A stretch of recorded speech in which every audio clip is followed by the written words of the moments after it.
हे what's up guys, welcome back once again. So दोस्तों, आज की कहानी जो एक्सप्लेन करने जा रहे हैं उसका नाम है सोलो। कहानी शुरू होती है जॉन नाम के आदमी से जो अपनी गर्लफ्रेंड जूली के साथ समुंदर किनारे बैठा हुआ है। वो उसे अपने साथ एक हुए हादसे के बारे में बता रहा है जब उसने जीने की उम्मीद ही छोड़ दी थी, लेकिन उसके हौसले ने उसे दोबारा जिंदगी दे दी। यहाँ वो उसे ये भी बताता है कि जिस जगह पे हम बैठे हैं ये वही मनहूस जगह है जिसके चक्कर में वो खुद को खोने वाला था। पर आखिर वो ये सब क्या बोल रहा है और आखिर जॉन के साथ हुआ क्या था, ये सब जानने के लिए हमें चलना पड़ेगा कहानी के फ्लैशबैक में, जहाँ पर हम जॉन को अपने दोस्तों के साथ सर्फिंग करते हुए देखते हैं। अब रात में वो पार्टी कर रहे होते हैं। उसी दौरान उसका दोस्त कैनन आके उसे बताता है कि आखिर वो हमेशा के लिए कनाडा शिफ्ट हो रहा है। वो अपनी फैमिली के साथ रहना चाहता है, लेकिन जॉन को ये बात बुरी लगती है क्योंकि कैनन ने उससे वादा किया था कि वो उसके साथ दुनिया भर में सर्फिंग करेगा, लेकिन अब वो उसे छोड़कर जा रहा है और इस बात से वो कुछ नाखुश रह जाता है। लेकिन तब कैनन आके उसे समझाता है कि जो काम हम दोनों साथ में नहीं कर पाए वो काम अब तुम अकेले करना, हम दोनों के ड्रीम को पूरा करना। जिसके बाद उन दोनों में फिर से बातचीत होने लगती है। अब नेक्स्ट सीन में जब जॉन की आंख खुलती है तो वो खुद की कार में होता है। यहाँ वो फैसला करता है कि वो जाकर उस जगह पे सर्फिंग करेगा जहाँ पे आज तक कोई नहीं गया होगा, और फिर वो अपनी कार लेकर निकल जाता है और एक जगह आकर रुकता है। ये प्लेस चारों तरफ से ऊंची ऊंची चट्टानों से घिरी हुई थी और साइड में समुंदर था जिसमें जाकर वो सर्फिंग करने वाला था। अपना सारा सामान लेकर चट्टानों के साइड में चलना शुरू करता है, लेकिन आज जॉन को इस बारे में कोई जानकारी नहीं थी कि असल में आज उसके साथ क्या होने वाला है और क्या वो इस दिन के बाद कभी सर्फिंग कर भी पाएगा या नहीं। लेकिन उसके पैशन के आगे कुछ भी नहीं है, तो वो खुद को और आगे चलने को कहता है। पर तभी एक हादसा हो जाता है, उसका पैर फिसल जाता है। वो उस चट्टान से फिसलते हुए नीचे जाने लगता है, लेकिन तभी वो एक पत्थर को पकड़ लेता है। पर इससे कुछ फायदा नहीं होता क्योंकि कुछ ही देर बाद वो भी छूट जाता है और अंत में जाकर वो चट्टान के एकदम किनारे पर लटक जाता है। अब यहाँ से अगर नीचे कूदने की भी वो कोशिश करेगा तो वो मारा जाएगा क्योंकि नीचे बड़े बड़े पत्थर है। लेकिन तभी उसके पास एक कॉल आता है जो कि उसके ही दोस्त का था, लेकिन उसकी बुरी किस्मत थी उसके फोन को पॉकेट में ना रखने के बजाय उसने अपने बैग में रखा हुआ था, जहां तक उसका हाथ पहुंच पाना मुश्किल था। कुछ देर बाद फोन कट हो जाता है और उसकी एक उम्मीद भी टूट जाती है। तो वो सोचता रहता है कि शायद यहाँ तक कोई आएगा जो उसे देख लेगा और उसे बचा लेगा, लेकिन ये एक ऐसी जगह पर है जहाँ पर बरसों से कोई नहीं आया है। जॉन ही पहला इंसान है जो शायद यहाँ पर आया होगा।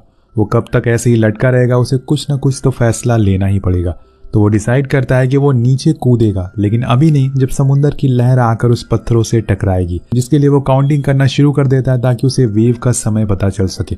और फिर जैसे ही अगली वेव आती है वो हाथ छोड़ देता है और जाकर नीचे गिरता है। लेकिन यहाँ पर उसकी कैलकुलेशन फेल हो जाती है और उसका एक पैर पत्थर से टकरा जाता है, जिससे कि पैर की हड्डी टूट जाती है और हाथ में भी एक कट आता है। लेकिन उसकी किस्मत अच्छी थी कि वो अभी भी जिंदा था। लेकिन जब वो चलने की कोशिश करता है तो गिरकर बेहोश हो जाता है क्योंकि हड्डी टूटने की वजह से उसे बहुत ज्यादा दर्द हो रहा था। अब यहाँ से कहानी प्रेजेंट में आती है। जूली कहती है कि तुम अपनी लाइफ में कभी सीरियस हुए ही नहीं थे। मैंने कितने सारे प्लान बनाए थे तुम्हारे साथ, लेकिन तुम अपने कामों में हमेशा बिजी रहते हो। तब जॉन कहता है कि मैं इस ट्रिप के बाद तुमसे शादी करने वाला हूँ और अब मैं तुम्हारे साथ वक्त बिताना चाहता हूँ, जिसे सुन के वो बहुत खुश होती है। एक बार फिर कहानी फ्लैशबैक में जाती है जहाँ पे जॉन को होश आ गया था। वो सबसे पहले तो उठते ही अपने चोटों को चेक करता है। तब उसे पता चलता है कि उसके पीठ में भी चोट लगी है जिसमें से काफी खून बह रहा है, लेकिन सबसे ज्यादा दर्द उसे पैर की चोट दे रही थी। लेकिन उसे ऐसी हिम्मत नहीं हारनी है, इसलिए वो पहले अपने बैग में से फोन निकालता है ताकि किसी से मदद मांग सके। लेकिन पानी में जाने की वजह से उसका फोन खराब हो चुका था, जिससे कि उसके पास कोई चारा नहीं है। वो फ्रस्ट्रेट होकर तेज तेज चिल्लाना शुरू करता है ताकि कोई उसकी आवाज सुन ले और उसकी मदद के लिए यहाँ पर आ जाए।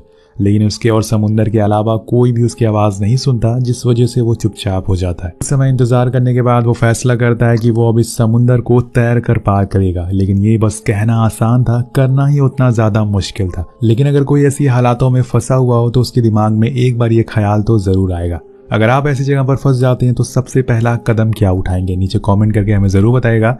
अब जॉन समुंदर में कूद जाता और तैरना शुरू करता है, लेकिन उसके शरीर पे जो चोट लगी थी वो अब उसे दर्द देना शुरू कर देती है क्योंकि समुंदर का पानी नमकीन था। अब उसकी हालत और ज्यादा खराब हो जाती है, लेकिन वो फिर भी आगे बढ़ता रहता है। पर अब वो समय आ जाता है जब जॉन जीने की उम्मीद छोड़ देता है क्योंकि तैर कर किसी समुंदर को पार कर पाना तो नामुमकिन है। इसलिए वो अब हार चुका था और डूबने लगता है और धीरे धीरे पानी की गहराइयों में समाने लगता है। लेकिन तभी उसे जूली का किया हुआ वादा याद आता है, जिसके लिए वो एक बार फिर से पानी के ऊपर आता है। और यहाँ से कहानी फिर से प्रेजेंट में आती है। हम देखते हैं कि जूली उससे कहती है कि वो ऐसे इंसान से शादी नहीं कर सकती जो खुद के अलावा किसी और के बारे में नहीं सोचता हो। पहले तुम खुद के सारे सपने पूरे कर लो, जिसके बाद मेरे पास आना। लेकिन जॉन कहता है कि ऐसा कुछ नहीं है, मैं इस ट्रिप के बाद सब कुछ छोड़ दूंगा और एक अच्छी फैमिली बनाऊंगा। लेकिन तब तक जूली वहां से जाने लगती है और उसे रोकने की बहुत कोशिश करता है, लेकिन ऐसा हो नहीं पाता। लेकिन इधर जब जॉन की आंख खुलती है तो उसे पता चलता है कि ये तो बस उसका एक इमेजिनेशन था, ऐसा वो कुछ नहीं कर रहा था। अभी तो वो यहीं पर फंसा हुआ है। वेल, अब बड़ी ही मुश्किलों से वो तैरते हुए एक दूसरे किनारे पर आ चुका था, लेकिन यहाँ भी आसपास उसे कोई दिखाई नहीं देता, इसलिए वो ऐसे ही लेटा रहता है। पर अब वो दोबारा से पानी में नहीं जाना चाहता। वो पूरी तरह से थक चुका है और उसकी चोट भी अब बढ़ती जा रही है, और इसलिए वो सबसे पहले वही करता है जो हर आदमी फंसी हुई जगह पर करता है। वो एक बड़ा सा SOS का साइन बनाता है और वहीं पर लेटा रहता है ताकि अगर कोई ऊपर से गुजरे तो उसे देख सके। अब काफी समय बीत जाता है, जॉन वैसे ही बैठा रहता है। तभी उसे सामने लहरों के साथ एक टूटा हुआ सर्फिंग कार्ड दिखाई देता है, जिसे पाने के लिए वो रेंगती हुई उसके पास जाने लगता है। यहाँ हम उसके हाथ में वो फॉइल पेपर बंधा हुआ देखते हैं। उसने ऐसा इसलिए किया था ताकि उसकी चोट में इन्फेक्शन ना हो। अब वो सर्फिंग कार्ड के काफी करीब आ जाता है, लेकिन तभी एक बड़ी सी लहर आ जाती है जो उसे एक पत्थर से टकरा देती है, जिससे जॉन फिर से बेहोश हो जाता है। इस लहर की स्पीड इतनी तेज थी कि वो उसे अपनी तरफ खींच रही थी। इसी दौरान जब जॉन को होश आता है तो वो खुद को पानी में देखता है, लेकिन अब उसे दोबारा से पानी में नहीं जाना है, इसलिए वो बाहर आने की कोशिश करता है। लेकिन वो लहरें रुकने का नाम ही नहीं ले रही थी, तो वो अपना बैग एक पत्थर पर अटका देता है ताकि वो उसके सहारे से लटका रहे और पानी के अंदर ना जाए।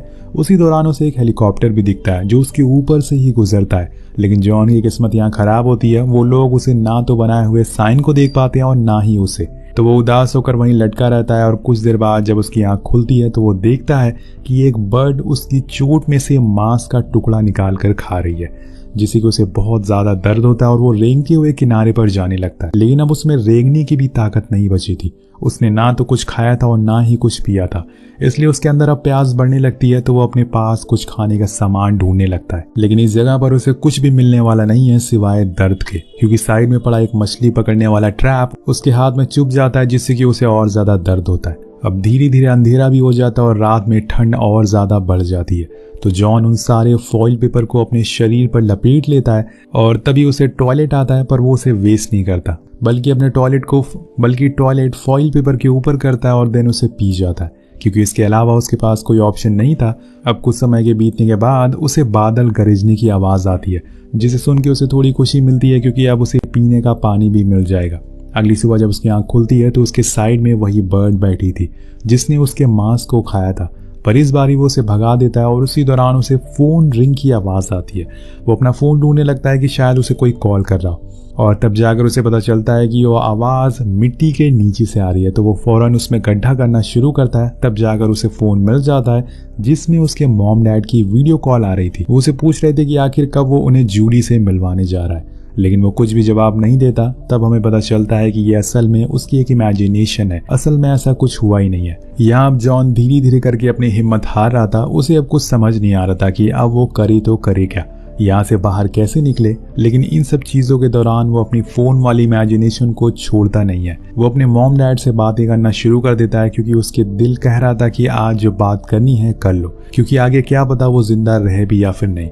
इसलिए वो अपने मॉम डैड से अपनी सारी गलतियों की माफी मांगता और रोने लगता है। लेकिन उसी दौरान उसे वही सर्फिंग कार्ड दिखाई देता है जिसके लिए वो किनारे तक गया था, पर अब वो खुद उसके पास आ गया है। शायद ऊपर वाला भी उसकी मदद कर रहा है, तो वो घसीटते हुए उसके पास जाता और उस कार्ड को पकड़ लेता है। उसी दौरान उसके सामने अपने सारे दोस्त दिखाई देते हैं, तो वो खुद भी उनके पास सर्फिंग करने के लिए चला जाता है। लेकिन जैसे कि हम जानते हैं ये सिर्फ उसका एक इमेजिनेशन है। अब यहाँ पर उसके दिमाग में दो चीजें आती है, एक ये कि वो यहीं बैठे कई दिनों तक किसी का इंतजार करता रहे, या फिर इस सर्फिंग कार्ड की मदद से समुंदर को पार कर सके। अब वो थोड़ी देर सोचता है और फिर दूसरे ऑप्शन को डन करता है, क्योंकि उसे अपने सामने आने वाला कल दिखाई देता है जो कि बहुत ही खुशहाल था और वो उसे अपने हाथों से जाने नहीं दे सकता। इसलिए वो सर्फिंग कार्ड को लेकर निकल जाता है अपनी किस्मत आजमाने के लिए। शुरुआत में वो बड़े ही जोश के साथ समुंदर में तैरता है, लेकिन एक अकेला आदमी खुद की ताकत से इतने बड़े समुंदर से लड़ नहीं सकता, और ऊपर से उसकी चोटें उसके पेट में से खून रुकने का नाम ही नहीं ले रहा था। तो क्या था दोस्तों, आखिर में वो हिम्मत हार जाता है और उस सर्फिंग बोर्ड को छोड़ देता है, जिससे वो पानी के नीचे जाने लगता है। उसकी आंखों के सामने उसके सारे सपने टूटते हुए दिखाई दे रहे थे। उसका परिवार, उसकी गर्लफ्रेंड, उसके दोस्त, सब कुछ उससे दूर जा रहा था।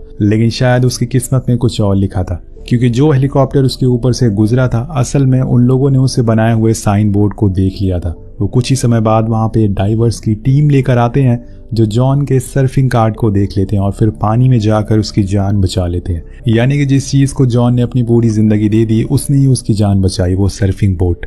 अब इसके बाद उसे फ़ौरन हॉस्पिटल ले जाया जाता है जहाँ पे हम उसे कैनन से बात करते हुए देखते हैं, जिसमें वो कहता है कि मैंने ज़िंदगी में बहुत सी गलतियाँ की है, मैंने अपनों को खो दिया, यहाँ तक कि मैं अपने कई सालों से अपने माँ बाप से भी नहीं मिल पाया, लेकिन इस हादसे ने मुझे वो सब कुछ सिखा दिया जो मैं कभी सीख नहीं पाता। इसने मुझे हर चीज़ की वैल्यू बता दी है। कुछ समय के बाद वहाँ जूली भी आती है जो शादी के लिए हाँ कर देती है, जिससे जॉन बहुत ही खुश होता है। अगले सीन में हम जॉन को उसी जगह के पहाड़ पर खड़ा हुआ देखते हैं, पर उसके साइड में एक और शख्स खड़ा हुआ था जिसका नाम था अल्वारो विस्कैनो।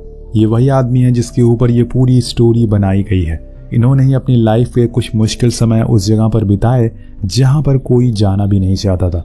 तो दोस्तों, ये पूरी कहानी एक सच्ची घटना पर आधारित है। आखिर में हम उस क्लिप को भी देखते हैं जिसमें अल्वारो को उन डाइवर्स ने बचाया था और उस क्लिप में सभी के चेहरे पर स्माइल होती है। तो इसी के साथ ये कहानी यहीं खत्म हो जाती है। अगर आपको ये कहानी कैसे लगी नीचे कमेंट करके जरूर बताएगा। इस वीडियो पर एम करते हैं 300 कमेंट का, तो कमेंट जरूर करिएगा। मिलते हैं आपसे अगले वीडियो में। Peace out.